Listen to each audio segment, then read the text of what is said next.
So it's great to be here. Yes, gulp, it's worse than it looks. Yes, I'm a Democrat. I'm going to be talking about this from a Democratic perspective. Third Way, my think tank, is kind of more of the center-leaning part of the Democratic Party, as opposed to sort of like the Bernie leaning part of the Democratic Party. So I just want to kind of put my biases out there. I'm going to run through a whole bunch of numbers looking at the election. Feel free to interrupt for sort of like clarifications, but I definitely want to I'm going to leave a lot of room for discussion, because I think the discussion is going to be most interesting. Let's see how this works. What do I need to do to, here we go. Okay, so let's start. Why am I saying it's worse than it looks? And I'm going to run through kind of 5 lessons, 5 reasons why we need to look at this election and elections previously, that for Democrats this was really kind of a dire situation, and that we need to sort of expand our map and expand our coalition. And reason number 1 is, yes, sure, Hillary won the popular vote. We all know that, by almost 3 million. And, you know, in the 3 blue wall states that flipped and really cost us the election, the margin was very, very thin. It was like the margin that would fit into a sports arena. You know, Comey, Russian hacking, you know, a few things. She wins this election. But the truth is that Hillary's defeat is really, for Democrats, the final indignity of a series of defeats that have been going on for 8 years and have left Democrats in the worst electoral position they've been in since Reconstruction, really since the 1870s, really since the light bulb. And I want to take you through it. So since the halcyon days of 2009, Democrats have lost 1/5 of our Senate seats, U.S. Senate seats, about 1/4 of our U.S. House seats, about 1/2 of our governors, and more than 1/2 of the state legislatures we controlled. And, you know, that's like the beginning slope, the intermediate slope, the black diamond slope, and then the double black diamond slope. And that would be great if we were skiing, but not if these are your electoral seats. And then, you know, if we just look at governors for a second, there are now 7 states where Democrats have the governorship and both houses of the state legislature. I know this map looks like it's only 3 states. That's because 4 of the states we control are the 4 smallest states in the country, one of them being this state and your wonderful governor, Gina Raimondo, who I think is absolutely spectacular. Republicans control 25 governorships and the state legislatures in those states, and that's almost to the point where you can start passing constitutional amendments. So, like, there's a sea of red out there. So reason number 1 that, you know, this is worse than you look is, you know, it wasn't just, you know, Hillary losing. This has been a long thing for Democrats. Number 2 is Democrats are starting to look like a regional party, not a national party. And let's start at the presidential level. Yes, Hillary wins the popular vote, we know that. But she wins the popular vote because in New York, Massachusetts, and California, arguably the 3 wealthiest, the 3 most educated, the 3 most cosmopolitan states in the country, she won overwhelmingly. She won by 7 million votes. In the other 47 states, she lost by 4 million. And not only that, in those 3 states, she outperformed Obama by 1 million votes. She did better than Obama 2012 by 1 million. And she underperformed Obama in those 47 states by 3 million votes. And then if you look at the congressional level and these same 3 states, Democrats have a 66-23 lead in U.S. House seats, and we trail 128-218 everywhere else. And I'm going to expand this out just a little bit. So on the East Coast, it's going to be the Acela corridor, and then on the West Coast, we're going to do the entire Pacific Coast. And House Democrats have a 98-33 lead in House seats there, and we trail 96-208 every place else, like better than a 2-to-1 margin. And in these 40 states that are not the Acela Corridor, West Coast, again, wealthiest, most educated, you know, most cosmopolitan, most sophisticated, most embracing of globalization and technology. In those other 40 states, Hillary lost the Electoral College 306 to 80. So, you know, and this is what a regional party looks like. And nothing says regional party more than the county map. So this is a map of the presidential election broken down by who won the counties. Red is Trump, blue is Hillary. And, you know, Hillary won 493 counties. Trump won about 2,600. Now, not all counties are created equal. You know, Queens County in New York, you'd rather win that than Schoharie County up in the Catskills of New York. You know, counties are very, very different. But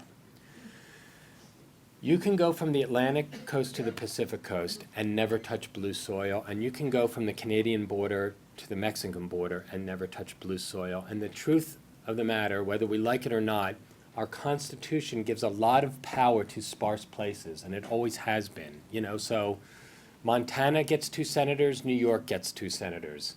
Wyoming gets 1 governor, California gets 1 governor. And the Electoral College has a slight tilt towards rural, sparse places. So if you're not doing well in this kind of vast areas, you're going to be in trouble. And this is what a regional party looks like. I'm going to go to lesson number 3 on this and kind of why it's worse than it looks and why we need to expand the map. And lesson number 3 really is it wasn't supposed to be this way. We had an electoral theory as Democrats. And when I say we, I don't mean my group, because we always felt this was not going to work. But there was this belief, and there was a book that came out in 2002, very well researched, called The Emerging Democratic Majority. It was by Rui Teixeira and John Judas Jr., who are both very, very, very smart guys. And they did a good job on this book.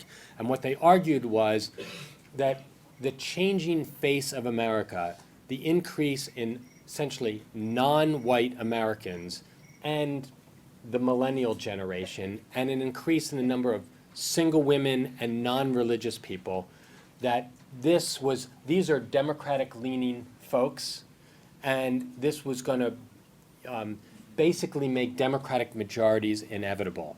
So, you know, if we just basically held our own among white voters, this change in the population was going to make Democratic majorities inevitable, and in fact, the party could move further left because that's the way it was going to be, and it was called demography equals destiny. So why didn't it work? Well, the first thing I want to show you on this chart is why this theory was powerful. So this is the electorate from 1976 to 2016. These are people who actually voted, and it's broken down into 2 categories. The light gray are white voters, and the dark gray are non-white voters. And starting in 1976, you can see that 88% of the electorate in the Ford-Carter race was white. And then you see that, you know, it bounces along, and then it really starts to change in the late 90s. And by the time you get to 2016, you know, the electorate's 70% white and 30% non-white. Those non-whites vote overwhelmingly for Democrats. You know, you can see why this theory would take hold. This should work for us. So, you know, what happened?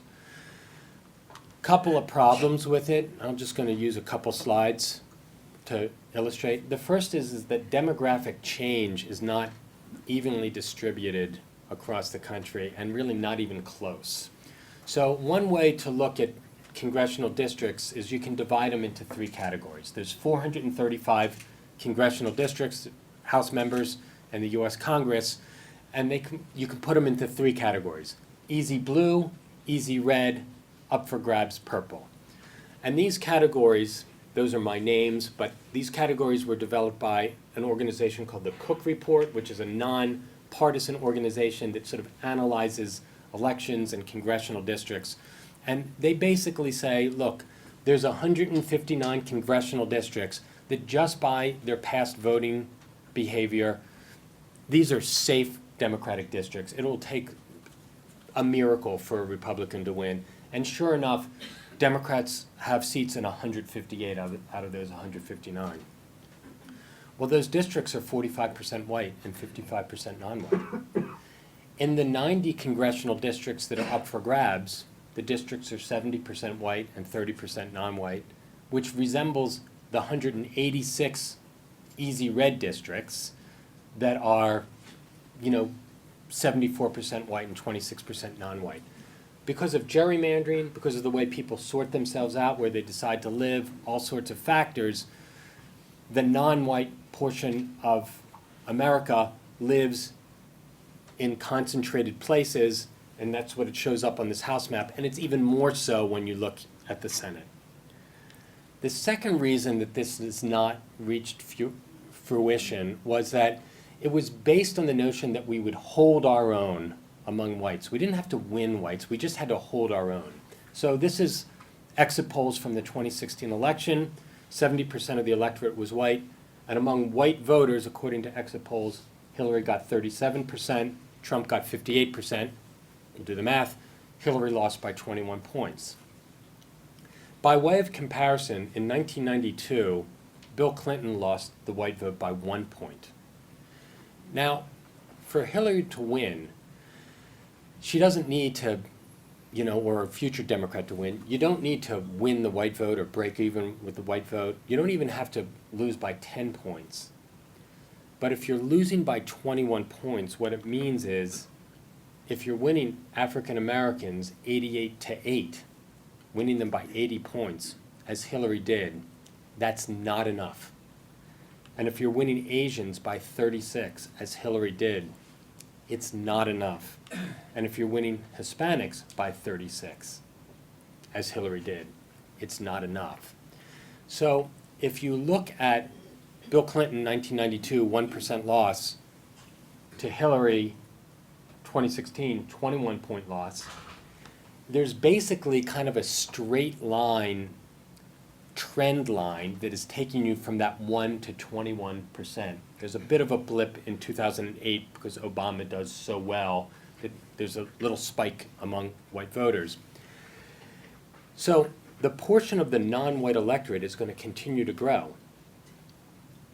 But if in the next election in 2020, we lose by what is expected, the trend line will take us, we're going to lose by 24 points, even as this portion here starts to grow and we're winning by these big margins, we're always going to feel like, oh, we're just one election away from this demographic change taking hold.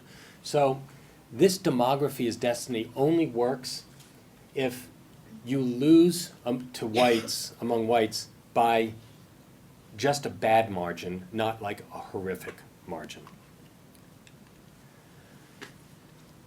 Reason number 4 that it's worse than it looks is that turning out the base is super, super, super, super, super important. And a lot of analysis of this election is that if we'd only turned out our base more, we would have won. But the truth of the matter is, base turnout wasn't that huge of a factor in this election. So there were 6 states that flipped from from Obama 2012 to Trump 2016. In 3 of those states, turnout was up. In 2 of those states, turnout not only was up, it was up a lot. In Florida, turnout was up almost 1 million votes and more than 11%. In Pennsylvania, turnout was up nearly 400,000 votes and more than 6%. In a couple of places where turnout was down, Iowa and Ohio, we lost by such huge margins, it didn't really matter. I mean, we just got swamped. So the truth is, turnout hurt us in Wisconsin. It killed us in Wisconsin. It hurt us in Michigan, but it was a non-factor or minor factor in these other states. And in fact, turnout in the 2016 election was bigger than turnout in 2012, and Hillary got more votes in 2016 than Obama got in 2012. Like, people did turn out. Jim, just a quick clarification. This is Democratic turnout, not total turnout. No, this is total turnout in those states. This is turnout. So we don't know exactly who, but, you know, but for example, let's just take Philadelphia and Pittsburgh in Pennsylvania. If you add up the number of votes that Hillary got in Philadelphia and Pittsburgh combined, and those are the two most African-American places in Pennsylvania, that was more than the vote that Obama got in 2012. So she outperformed Obama in total vote in those two places. Not in Milwaukee, down. Not in Detroit, down. But definitely, you know, combined Philadelphia, PA, a little bit down in Philadelphia, a little bit up in Pittsburgh. And in Florida, turnout was up everywhere. Turnout was just, there was no place where turnout really wasn't up. If it wasn't turnout, what was kind of the big factor, and this is maybe the most worrying thing, is that there was a lot of vote switching. People changed their votes. So this is another county map of the presidential election. And those red things and blue things, those little things, they're arrows, okay? This isn't a map of who won those counties. This is a map about movement. How did the county do in 2016 compared to how did it do in 2012? And so if the arrow is blue, the county was voted more for Hillary than it did for Obama. And if the arrow is red, more for Trump than Romney. And if you look at the blue arrows, you see kind of some familiar patterns. It's again like the East Coast and kind of the cosmopolitan areas and the West Coast. The Rocky Mountains, those are Mormon counties. You know, if you may recall, like Trump had some Mormon issues that didn't work out well. And then dotted in there are some Latino counties. And then everywhere else, you just see this sea of red, and you see that there's movement in these counties, more Republican, more for Trump than for Romney. And a lot of these counties, they moved a lot. So if you think about this whole general election, the 2016 and 2012 elections were, the total vote, they were very similar. Obama won by 3.8%, Hillary won by 2.1% in the popular vote. You know, it's very, they look almost like identical twins if you just look at the vote totals. But underneath there was tons and tons and tons of volatility, and 28 states moved by more than 5 points. And 24 of those states moved more than 5 points in favor of Trump. So there's a lot of movement there. And within those, Jim, yeah. Just, that's a lot of question here. Yeah. So, like, I know that there are counties on the border of North Carolina and South Carolina that are fairly poor rural counties. Yeah. And I think Dante Cheney in the Wall Street Journal and his project calls them African-American majority counties. Yes. They're actually majority white, but they've got like 40% African-American. Okay. Yep. And his theory is that in those counties, the African-American population came out strongly in 2012 and did not in 2016. But the white population there came out strongly in 2016, but had not 4 years earlier. Well, there's definitely, so we're going to know more because the voter rolls are going to come out in May, and we're going to know more about who voted, about whether. Whether it's a switch in people showing up or whether the Right. actual people switched. Right. We'll be able to know, like, in this county, 87% of the people who voted in 2016 also voted in 2012. We will know that more forcefully.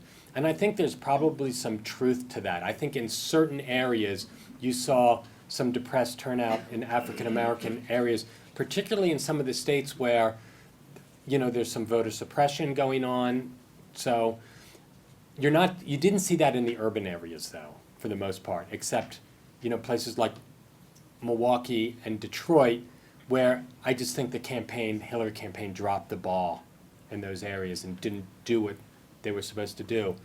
Also, North Carolina,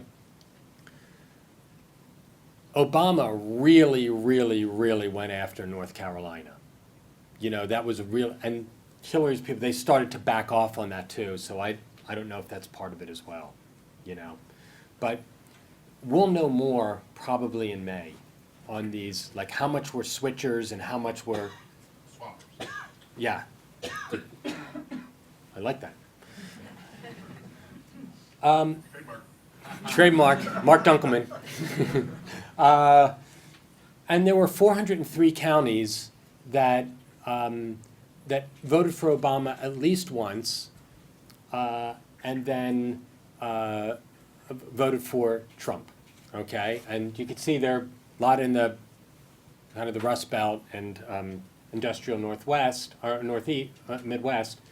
And then what I want to do is, I'm going to just zoom in a little bit closer. There were 93 counties in the blue wall states that broke our hearts that flipped, in Michigan, Pennsylvania, and Wisconsin. And I just want to give you this is some of the bare bones breakdown of those counties. First, the median household incomes in each of those counties is well below the median household income nationally, which is about $56,000, and well below the median incomes of those states by 5,000 or more. So these are definitely downscale folks economically. You can see, as you've read in the paper about this election, they tend to be, they're not diverse, they're overwhelmingly white. They are the parts of the country where the number of college-educated voters is very low compared to nationally. So this number nationally, college whites over the age of 25, that would be above 30. And so these are a lot of folks without a college degree. And then let me just kind of take you to one county, which is Luzerne County, Pennsylvania, which is a county that I've become a little bit obsessed about. Luzerne, does anybody know Luzerne County? Is there anybody familiar with it? I actually grew up in Monroe County, which is the border with New Jersey, touching the tip of Luzerne County. How would you describe Luzerne County? Very rural, very, not to be offensive, redneck, very much so. No industry, nothing really going on, no tourism even. Right. Very empty. So Luzerne County is, I picked it for a couple of reasons. One is that's where I was for Al Gore in 2000. I had Luzerne and Lackawanna County. Lackawanna County is where Joe Biden's from, Scranton. Luzerne is right next to it. Wilkes-Barre is the biggest city there. And then it's a bunch of small to medium-sized towns. There's some farmland there. It used to have a lot of industry, actually tons of industry. It doesn't anymore. The median household income is $50,300. It is mostly white. It is, again, the education levels are what we saw before. And it voted for Bill Clinton by 15, then went to Gore by 8, and Kerry by 4, and Obama by 9, then Obama by 5, and then Trump by 19. It's a county with 330,000 people. Trump outperformed Romney by 32,000 votes there. This county in the past helped elect Barack Obama president. Democrat Bob Casey to the U.S. Senate. Democrat Tom Wolf to be governor. Democrat Matt Cartwright to be a congressman, and just put Donald Trump, help put Donald Trump in office. In fact, by the amount that it switched from the last election, that was 3/4 of the margin of Pennsylvania. That's only one of 67 counties. There it is, and that's how much it changed. And it's not that much different from, a bunch of other counties out there. Can we win that county back? Can we win that county back and also do well in Montgomery County? That's where I grew up. Montgomery County is sort of a wealthy, college-educated, just outside of Philadelphia, professional class county that moved 32,000 votes in the direction of Hillary Clinton over Obama the exact mirror opposite, and also do well in Philadelphia, urban, African American, Latino, urban problems. Like, can we kind of get voters, do something that gets voters back in these areas? So I'm going to just spend a very short time talking about what I think are three things that I think the Democratic Party sort of writ large sort of missed on a little bit. And then we're going to open it up for questions. Number one, I feel that the Democratic Party needs to be the party about more jobs, not just fair jobs. And what I mean by that is, if you look at the Democratic agenda for the most part, it talks about a lot of things that have to do with some version of economic justice that is very important. Minimum wage increase, pay equity, all sorts of issues to make the workplace more fair, et cetera. And those are important issues. But if you're not sure that the job you have is going to be there 5 years from now, if you're not sure that the industry that you grew up in will be able to employ your son or daughter, if you're not sure that you're going to be able to, like your kids are going to be able to succeed in the area where they grew up, if you have doubts about that, and a lot of people have doubts, then those issues, having to do with pay equity and things like that that are very, very important, they seem like side issues to you. If you feel that the forces of globalization and technology is a gale force wind in your face, those issues just seem to be somebody else's problems. If you work at Amazon at a distribution center, and we're talking about paid sick leave, well, they now have robots that can move products, from the warehouse to the, out the door 6 times faster than a person. Paid sick leave, that's the least of your problems. You're thinking about those sort of things. And frankly, for a lot of people who dress like me or go to schools like this, like globalization and technology, like it's exciting. It's wind at our back. We're part of this economy. And I think about a third of this country is really part of this economy, and that's where Democrats are winning. The Acela Corridor, the West Coast, places like Colorado, but every place else where those forces are wind in your face, that we're losing those people. And I think we need to be a party that's as passionate about more jobs as fair jobs. Whoops. Can we continue to make social progress? It's very important to Democrats without heaping so much social scorn on people who are not yet with us, okay?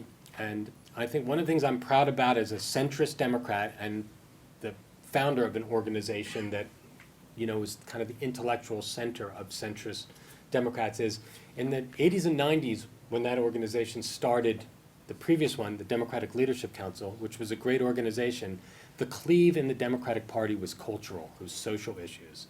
It was things like guns. It was things like gay issues and things like that. That is not the case anymore. Democrats are united on those things. I'm really, really glad about that. I'm glad we're part of making sure that happened.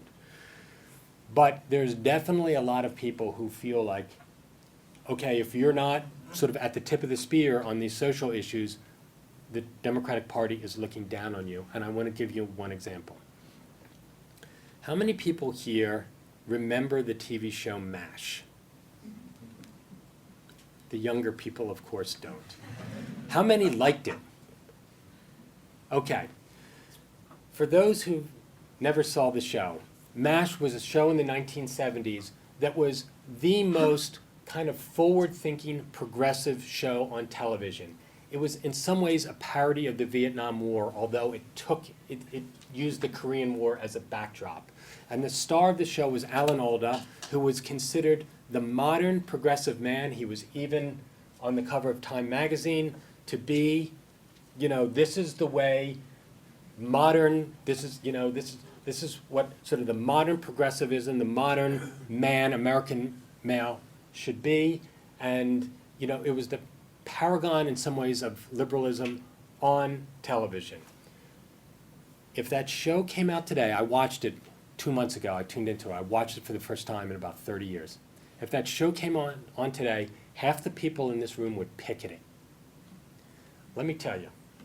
The main character, Hawkeye Pierce, the one that we all loved and thought was the forward end of sort of the social movement of progressivism, was an absolute total pig. He was a misogynist, he was a womanizer, he was a philanderer. He would drink martinis, and then he would operate on American troops. He had a bunkmate he didn't like. He bullied that person incessantly. All the doctors in the MASH outfit were men. All the nurses were women. The American Army, the US Army, as it was depicted, might as well have been from Finland. You didn't find a black or Latino face among them. They did have a transgender person, someone who was a transvestite. He did it, his name was Corporal Klinger. He did it purely by choice as a ruse to convince higher-ups that he was crazy so that he could get discharged. And that's not the worst of it. There was one competent person in the entire outfit. Her name was Lieutenant Margaret Houlihan. And our hero, Captain Pierce, had a nickname for her, and it was Hot Lips. Okay, you're thinking, what is this guy's point?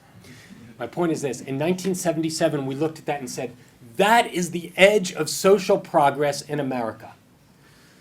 There is an arc to social movements and social history and social progress.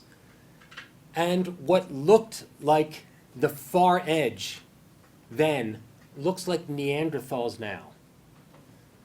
So if you were in 2017, as a lot of Democrats socially were in 2017 and we're looking forward to 2027, there's still a bunch of people who are in 2007. There's some people who are still in 1997. If you're in 1957, you're a deplorable, okay? But if you're in 2007 and sort of waiting to catch up, we can't treat you like there's something wrong with you. Everyone has their own journey, and we have to show a little empathy and patience for people who are on that journey. Last is we have to be for better government as much as we are about bigger government. We have to show people that we care about reform. So the goal is to get to 270 electoral votes, 218 House seats, 51 Senate seats, 26 governor seats. We're not really close in any of those places right now. Can we do this in a way that can win back people in Luzerne County, can still win the socially liberal, affluent people of Montgomery County, where I'm from, and also appeal to people in Philadelphia or in the urban centers of Providence, in New Haven, and in New York, and rebuild the Democratic Party that way? I believe we can. It's not going to be easy, but the alternative is that we have this monster as president, and that Republicans continue to win majority after majority after majority. So with that, let me conclude and just, with the time we have, take whatever questions or comments that folks have. And thanks so much. Who wants to kick it off? Who's going to be the first? So we have microphones so Okay. that we can all hear the questions I'll as well just- as the answers.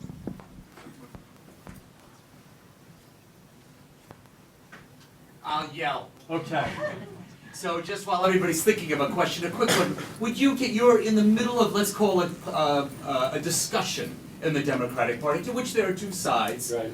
I think many of the people here would possibly be a little skeptical of the moderate side, Bernie, let's call them Bernie fans. Yep. Would you just characterize how you see the two sides, the differences, the real differences between them, and so what's the picture of the Democratic Party today? Right. So there's definitely a split within the Democratic Party. And, what happens is when you have the presidency, the differences underneath get papered over. And this has been simmering for quite a while. And if Hillary had won, those differences, they would have been papered over again, until a Republican had won. what I see as the major difference between the two wings of the party is the diagnosis of what the economic problems are in the country. And so my wing of the party, the centrist wing of the party, says the problem is that we have these forces, globalization and technology. They're basically, I wouldn't quite call them unstoppable forces, but they're close to being unstoppable forces. Certainly technology is. And that those huge economic forces are extremely disruptive, and it's basically created a society in which there are winners and losers. And I don't think those winners and losers are the 1% and the 99%. I think it is the 1/3 and the 2/3. 1/3 of this country is doing very well, and 2/3 of this country is scared. And that what my wing of the party says is we have to figure out a way to make those forces work for average people instead of working against average people. So that's how we diagnose the problem, and that's how we think about the solutions. And then we would say income inequality is a symptom of that problem. The Bernie wing, the Elizabeth Warren wing of the party, says, that's true, there's stuff like that going on, but the real problem is this. This is a broken system and a rigged system. And that the people and the entities that control most of the wealth in this country and create most of the rules in this country have basically set up a system in which the benefits of this economy is going to flow towards a very select number of people and away from another group of people. And unless you change these rules, then this is just going to perpetuate itself. And that's the more populist wing of the party, and they say, look, not only is it rigged, but it's those people are rigging it. That CEO, that politician, on and on and on and on. So they have kind of a list of enemies. I think just like any movement that is successful, each side, including the people who voted for Donald Trump, like they have their own piece of the truth, and the piece of the truth, like there's some merit to it. But those are basically, I think, the fault lines within the Democratic Party. Yes, please. So I want to go back to Luzerne County for a minute. Yeah. Or counties like Luzerne County, rural, chronically underemployed. It seems to me that those are the people who rely most heavily on public education, Social Security, Affordable Care Act. Sitting here in my blue bubble, it seems to me that they've just shot themselves in the foot. But what are they thinking now? How do they see it? How are they worried about what's going to happen to their education, to their health care, to their Social Security? I would look at it this way, so I think that's a very good point. They see their... Want to capture it on. Okay, got it. So they see the trajectory of their lives and their community, and it looks kind of like this, or maybe like this. It's not this, and it's not that. And they're saying, I could vote for Hillary, but I know basically what's going to happen. My trajectory, whatever it is, it's not going to change that much. That guy, I'm not so sure, but something's going to change, and I'm ready to roll the dice because I know what's going to happen. It's like, think of it as Luzerne County as like a slowly leaking balloon. Like it still has its shape. You go there, parts of it are really beautiful, detached houses and nice neighborhoods and hills and some nice restaurants and things like that. But it still retains its shape, but it feels like it's not as taut anymore. It just feels like something is leaking. Everything is getting a little bit smaller. And they're saying, I'm ready to roll the dice. I'm ready to try something different right now. even though I might lose on this. So that's, I heard, the one voter said, talking to somebody that I know said, who was voting for Trump's, she said to the person, I just need to find a way out. And like with Hillary or, with Democrats, they're saying, this is not my way out. And out didn't mean like out of the county, just like out of my situation, like something's got to change. That's what I think was happening there.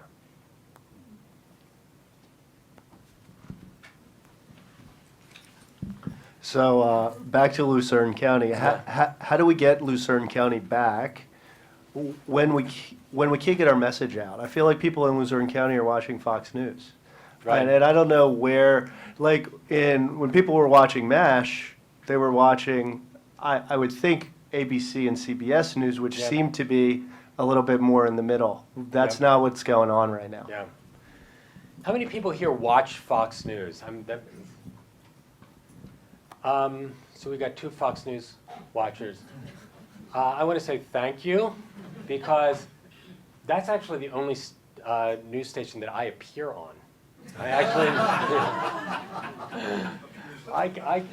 I go on Fox News, not as often as I used to, but I used to go on, like during the election, a lot, and my office mate, co-founder of Third Way, Matt Bennett, he went on Megyn Kelly's show like 40 times during 2016, and let me tell you, she is tough. She is good, and she is tough. I think one of the things we have to do as Democrats, like, we have to go on Fox News. And I know how everybody feels about Fox News, like how awful it is, but only 2 people actually watch it. And I watch it some. It is pretty bad. I mean, I'm not going to lie to you. But we have to make our case there. Like, we can't just keep making our case on MSNBC. Like, nobody watches MSNBC except us, okay? So we have to make our case in other venues there. And, I'd say one hopeful sign about this, I'll give you the pessimistic view and the optimistic view. The pessimistic view is Luzerne County and counties like this is like what happened in the South 30 years ago. They left the Democrats because they feel the Democrats left them, and they never came back, and that's it. That's a possibility. And the other is that there's a lot of Trump triers. They're not Trump voters, they're Trump triers. And they're going to try this guy on for size. And the evidence of that is that in the last 6 election cycles, we've had a change of at least one House of Congress or the White House in 5 of them. And that's never happened. Maybe it's happened before, like in the 1830s or 1840s. So people are trying something on and then, and saying like, I'm going to go one place else. There's one other thing I think Democrats need to do. Since the election, I've been talking to tons and tons and tons of people, including a lot of the political consultants that were in these races and ran ads. And one of them said something that was really smart. He said, I can tell you who's going to win the race, any sort of, handicapped, roughly even race, by one factor. Which is the candidate that seems most independent of their party? So Donald Trump was essentially an independent who made a hostile takeover of the Republican Party, and Hillary Clinton was not. Bernie Sanders was an independent of sorts that nearly made a hostile takeover of the Democratic Party too. So, and he did extraordinarily well in the primary, considering his profile coming into it. So Democrats, to win these areas back, they have to show that in some ways they are independent from the orthodoxy and the doctrines of their own party. That's going to be tough to do, but I think that's something that is necessary. Let's go here. Yeah, how do you, Oh, okay. We'll do the mic switch here. I understand what you're saying in terms of national races and in House and Senate races in the major biennial elections. But it doesn't seem to explain all those local state legislatures when, Yep. particularly in the instance where you've had a fairly vaunted Obama machine in 2008 and 2012 that were getting out votes, I think getting new members or active members to the Democratic Party. And the Trump phenomenon wasn't there then, I don't think. I mean, Right. what's happening at the local level? Has the entire sinew, the strength of the party just disappeared, except coming around for the 2008, 2012? I think that the relying on demography as destiny, that believing that this was going to solve our problems, made us a complacent party, and said, like, look, there's a bunch of voters, and you can just, by the what box they check on the census form, they're going to be with us, so we're set here. Like, this is going to be inevitable. And, you know, we don't have to pay attention to these voters as much anymore, because these guys are going to carry us all the way. And then you add sort of non-religious people and single women. You know, this is our ticket. So there was an electoral theory that was followed that basically said, we don't really have to pay that much attention to all these other parts of the country because things are just going to automatically work out. You add to that, Republicans saw this and said, we're going to invest in these areas. And whether it was the Koch brothers, you know, other big money, or the party, they did what Howard Dean did in 2004 and 2006 and said, we're going to have a 50-state party. We're going to invest in these places, and we're going to invest in city council races and things like that. And then, you know, I just think that there's a lot of people who felt ignored by the Democratic Party, you know. Jim, we're gonna take one more. Okay. Let's go all the way over here, because this person has the worst view. Thanks very much. I enjoyed your speech, and I Thank know you. time was limited, so you couldn't cover probably all the subjects you wanted to. The thing that stood out in my mind was that you didn't discuss the gender issue, because I imagine these guys out in Luzerne County were just uncomfortable with the fact of a woman with power. I think the two things seem to go hand in hand. The larger point I want to make is that I've been a centrist Democrat, but I'm not anymore because I'm pissed off about the way things are going, mostly because of what I consider the ineptitude of the Democratic Party, that it keeps losing news cycles, congressional races, Senate races, presidential races. Yeah. So how would the third way recapture a guy like me who wants to put the elbows out a bit more in, you know, Bush v. Gore, the Willie Horton ad, and Right. 20 other issues? Where's the third way on stuff like that? Right. So I think the challenge of centrism is how do you be as exciting and bold as populism is on the left and populism is on the right? And I think if I was going to say what is the biggest mistake that my organization has made in the last 12 years, and we're 12 years old, is I think we made a very, very, very good case for our policies, but we never made it a cause. And I think we have to move from a case to a cause. And that's how we inspire people like you and others to say, like, I want to be part of this. And I think answering people's economic concerns is primary to making that cause and feeling like this is really going to make a difference, and this is modern, this is forward-looking, and I'm part of this. And I also think that that all Democrats, but including centrists, like, we have to do more listening for people. So one of the things I'm doing is I'm leaving Washington, you know, starting now a lot, and listening to other people, because I think the answers are going to come not where I am, but where you are. So that's your last question. The first one on gender. You know, I had lunch yesterday with Jennifer Palmieri. Does that name ring a bell? Press secretary. Yeah. So I've known her for years. She's a wonderful, wonderful. I knew her when she worked for Leon Panetta in the House, who was a great guy. So I've known her for years and had lunch with her. And she talked about how there were just real walls that they could never overcome. And some had to do with gender, some had to do with people just hated her, like they just, that there were barriers and all their focus groups, all that sort of thing, like there was something there that they couldn't overcome. Some of it I think was unique to her.